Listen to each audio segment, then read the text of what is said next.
natin ngayon, mga ka-GPnatics. Isang abogado po ang galit na galit, mga kababayan. At syempre, natulala na lang ang kanyang kausap dahil nga po sa mga binitawan ni Attorney Dinyo, mga ka-GPnatics. Tungkol kay BP Sara Duterte sa mga DDS na dumidepensa daw kay BP Sara Duterte. Ito, pakinggan nyo, mga kababayan, kung ano po ang sasabihin ni Attorney Dinyo. Ano ba problema mo? Para ka namang fool me once, shame on you, fool me twice, shame on me, di ba? Nag-i-expect ka pa na magde-deliver siya. Nag-i-expect ka pa na hindi siya mamumuliti ka. Nag-i-expect ka pa na may talino siya. Wala naman talagang talino si Sara Duterte. Kahilan ba nagkaroon ng oras na si Sara Duterte nag-deliver? Yung siyang education secretary nagkaroon ng educational crisis. Ngayon, vice president siyang alam niya lang magwaldas na magwaldas at hindi mo makita yung mga programa. Ang layo ang layo by the way ng panahon ni Vice President Leni Robredo, ang Office of the Vice President, nakakapag-deliver ng service on the ground na walang budget kahit na kalahati ang budget ng OVP kumpara kay Sara Duterte. So mali ka, huwag ka mag-e-expect kung nakikita mo nang hindi nag-iisip, namumuliti ka lang, hindi na magaling, ang gumagawa ng propaganda, tapos nag-e-expect ka, anong mali sa'yo? Mga kababayan, sapul na sapul ang mga DDS, tama naman, di ba? Tama naman ang mga pahayag ni Attorney Dinyo, mga kababayan. Bakit nyo iboboto ang isang taong hindi nag-iisip tapos aasahan mo magiging presidente? Mga kababayan, walang ginagawa. Puro propaganda, puro lakwatsa. Parang sinabi niya yung mga DDS wala talagang mga utak. Di ba? Yari ka! Aba, matindi to, mga ka-GPnatics. Yung mga pahayag na yan talagang sapul na sapul. Yung mga DDS na to. Hi, Ma'am Allen Arsenas. Yan ba sabi ni Attorney Dinyo De Leon, yung attorney ni Kong Dilima sa ikinaso ni Duterte? Sabi ni Sir Ferdinand Longgalong. Mga kababayan, well, sa nakikita ko na to, hindi naman yung host ang pinapatamaan niya, no? Mga kababayan, ang pinapatamaan niya dito, yung mga DDS defender na mga tanga. Yung mga DDS na wala nang alam, mga kababayan, kundi depensahan si Sara. Pero pag tinanong mo, mga kababayan, wala namang masabi. Sabi, wala daw kasalanan si Sara. Marami daw natulungan si Sara. Pag tinatanong mo, anong naitulong? Sabi nila, marami daw naitulong. Pag tinanong mo, mga ka-GPnatics, walang kasalanan si Sara. Sasabihin nila. Bakit di niya may paliwanag yung kanyang confidential funds? Wala pa naman napapatunayan eh. Yari ka! Sabihin ng mga gago. Ganyan yung mga narrative. Ganyan yung mga walang kwentang mga DDS. Buti na lang si Argo kahit papano, no? Si Argo, friend natin yan. Pero mga ka-GPnatics, sakit yun shame on you. Bilang Pilipino, tapos mga kababayan, parang, ikaw yung kakaiba, left the earth. Diba? Parang, pag narinig mo yun, shame on you, parang ayaw mo na mabuhay sa mundo eh. Yari ka! Pag narinig mo yun, pero mga kababayan, yung mga wala talagang utak, sa bagay, hindi tatamaan. Kasi hindi nila alam yun eh. Diba? Ang alam lang nila, Ano ba problema mo? Para ka namang fool me once, shame on you, fool me twice, shame on me, di ba? Nag-i-expect ka pa na magde-deliver siya. Nag-i-expect ka pa na hindi siya mamumuliti ka. Nag-i-expect ka pa na may talino siya. ini-expect mo na magdi-deliver siya? Ini-expect mo na hindi siya mamumuliti ka? Grabe mga ka-GPnatics. Hindi siya mamumuliti ka. Nag-i-expect ka pa na may talino siya. Wala naman talagang talino si Sara Duterte. Nag-i-expect ka na may talino si Sara. Wala naman daw talagang talino. Mga DDS, baka naman gusto nyong sagutin si Attorney Dinyo. Diba? Baka gusto nyong i-debunk. Sabi nyo, napakagaling eh. Si Banat Bay nga, nung nakaraan, mga ka-GPnatics, narinig ko, sabi niya, ang galing naman ng panukala ng ating Vice President tungkol sa mga estudyante at sa mga teacher. Pinakinggan ko maigi. Anong maganda doon? Anong magaling doon? Nalito nga ako ng husto eh. Sabihin ba naman niya mga kababayan, yung meron doon mga teacher di magaling magturo. Di marunong magturo. Tapos yung magaling magturo, pangit ng kanilang pangit daw ng itinuturo, wala daw kwenta. Reset. Parang timang no? Libreng sakay ngayon ni Inday Blockbuster. Sabi niya, Argo. Oy, matagal na yung libreng sakay na yan, Argo. Libreng sakay, hindi kasama doon sa, sa dapat pagkalagakan ng confidential funds. Libreng sakay program. Planting of trees. Wala, Jude. Diba? No, kahilan ba nagkaroon ng oras na si Sara Duterte nag-deliver? Yung siyang education secretary nagkaroon ng educational crisis. Ngayong vice president siyang alam niya lang magwaldas na magwaldas at hindi mo makita yung mga programa. Ang layo ang layo. Paano magdi-deliver, attorney? Sabi nga niya kanina, wala daw siyang knowledge about dyan. So, she is just relying doon sa mga DepEd secretaries. Diba? Parang umupo sa isang mga kababayan, gusto ng pwesto, ayaw magtrabaho. Gusto ng pwesto, mga ka-GP Natics, pero walang alam. Tapos aasahan nyo magdi-deliver. Pero inamin niya yan, di ba? Lahat daw ng mga, nung siya daw ay nasa DepEd secretary, o nasa DepEd, nung siya ay secretary, mga kababayan, wala daw itunulong si Pangulong Bongbong Marcos. Lahat daw ay nanggaling sa kanilang sariling idea.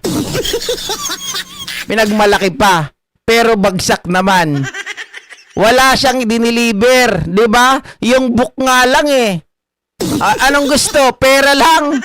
Ano may tuturo nun sa mga bata, mga ka-GP Natics? Yung kanyang ginawang libro na gustong i-launch. Mabuti na lang napigilan. Ano pa? Sa bagay, maraming diniliver to, attorney. Yung mga Go Student, di ba? yung mga pera para dun sa mga estudyante na kung saan yung mga scholarship. Tapos yung pagpapatayo ng mga classroom, instead of 6,000 plus, parang 100 plus lang ang napatayo. 'Di ba? Sabi ni Jesus sa Bayobo, libreng hakot OFW sa Iran kasi magpapadala ng eroplano si Baste. Kaya lang walang eroplano, manananggal na lang ang ipapadala. Taga Mindanao sila 'di ba?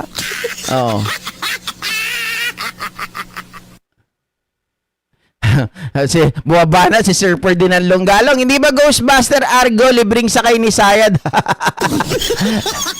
Matalino si Sara sa kabubuhan, sabi ni Naomi Shin.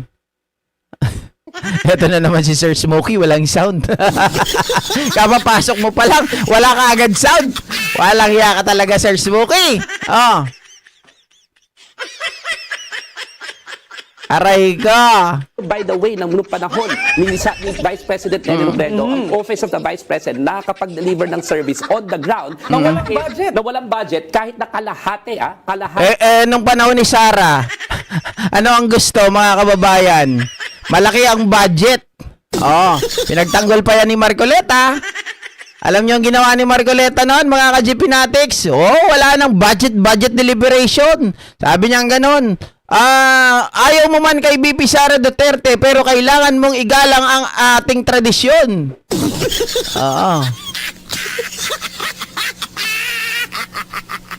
Ang budget ng OVP kumpara kay Sara Duterte. So mali ka. Huwag ka mag-e-expect kung nakikita mo nang hindi nag-iisip, namumuliti ka lang, hindi na magaling, ang gumagawa ng propaganda, tapos nag-e-expect ka, anong mali sa'yo? Ibig sabihin, lahat mali sa'yo. Oo nga naman, mga kababayan. Anong klaseng tao ka? Diba? Paano ka pa nabuhay sa mundong wisit ka? Pinapatamaan natin yung mga DDS na mga rabid yung mga hindi na mabago yung mga utak, yung tipong ang tingin nila kay Sara Diyosa, diba? Yung tingin nila kay Sara perpekto, mga ka-GP Natics. Kung titingnan mo naman, napakaboba, pero panay pa rin po ang paghanga nila kay Sara Duterte. Hindi ko alam kung ano nangyari sa kanilang mga utak. Pinakain na ba sa manok?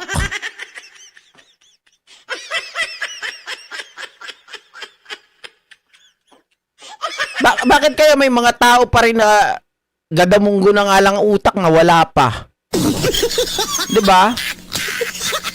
Kawawa naman ang Pilipinas. Kawawa naman yung mga anak natin. Kawawa naman yung mga susunod na henerasyon. Matalino lang daw si Sarah pagdating sa pondo, sabi ni Ma'am Emma. Yan sigurado magdi-deliver yan. Magdi-deliver yan ng tulong sa patay. Mga ka-GPnatic, sino tutulungan? Si Eddie Gutierrez. Buwisit ng mga DDS yan. Hinahanap ko pa mga ka-GPnatics kung patay na talaga si Eddie Gutierrez. Sabi ng pamilya, oy, buhay na buhay pa. Tapos, sabi ng isang vlogger, nagpasalamat pa daw yung pamilya ni Eddie Gutierrez sa pagdalaw ni BP Sara Duterte. Sabi ko, sino ang dinalaw ni BP Sara Duterte? At yung mga Gutierrez manghihingi ng tulong para sa kabaong at hospital bill? What the fuck? At tingin nyo, ganun sila kahirap?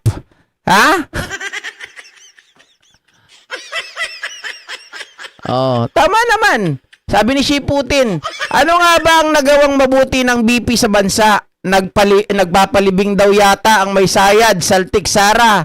Hilig umapir sa lamay, prospecting ghost palibing fund. Talent niya yan. Sa sobrang talentado, tarantada, 'di ba? Biruin mo yung buhay pinapatay na. Nagpasalamat pa daw. Nagbigay daw ng tulong sa hospital bill at doon sa pampalibing, mga kababayan ni Eddie Gutierrez. Tapos tuwan-tuwa yung mga DDS. Pagtingin ko doon sa video, mga ka-GPnatics, aba, pagkalaki-laki ng views. Milyon. Ibig sabihin, milyon ang nauto. Milyon ang mga tangang DDS.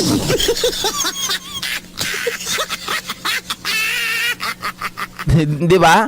Hanapin nyo yun, yung video na yun, mga kababayan. Nagpasalamat daw ang pamilya ni Eddie Gutierrez, lalong-lalo na si Annabel Rama, sa pagdalaw ng Vice Presidente sa burol ni Eddie Gutierrez.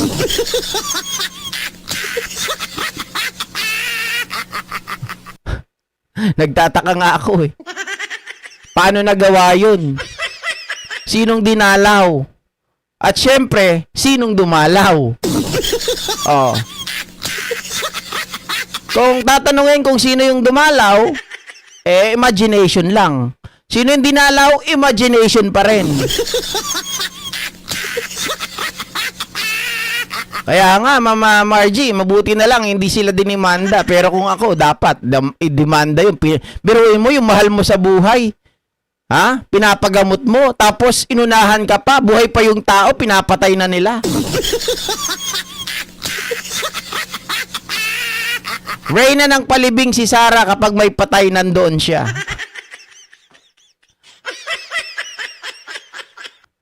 Ano yan? Mapang-agaw ng gawain. Hi, Mama Gemma Gogo. Shout out. Okay?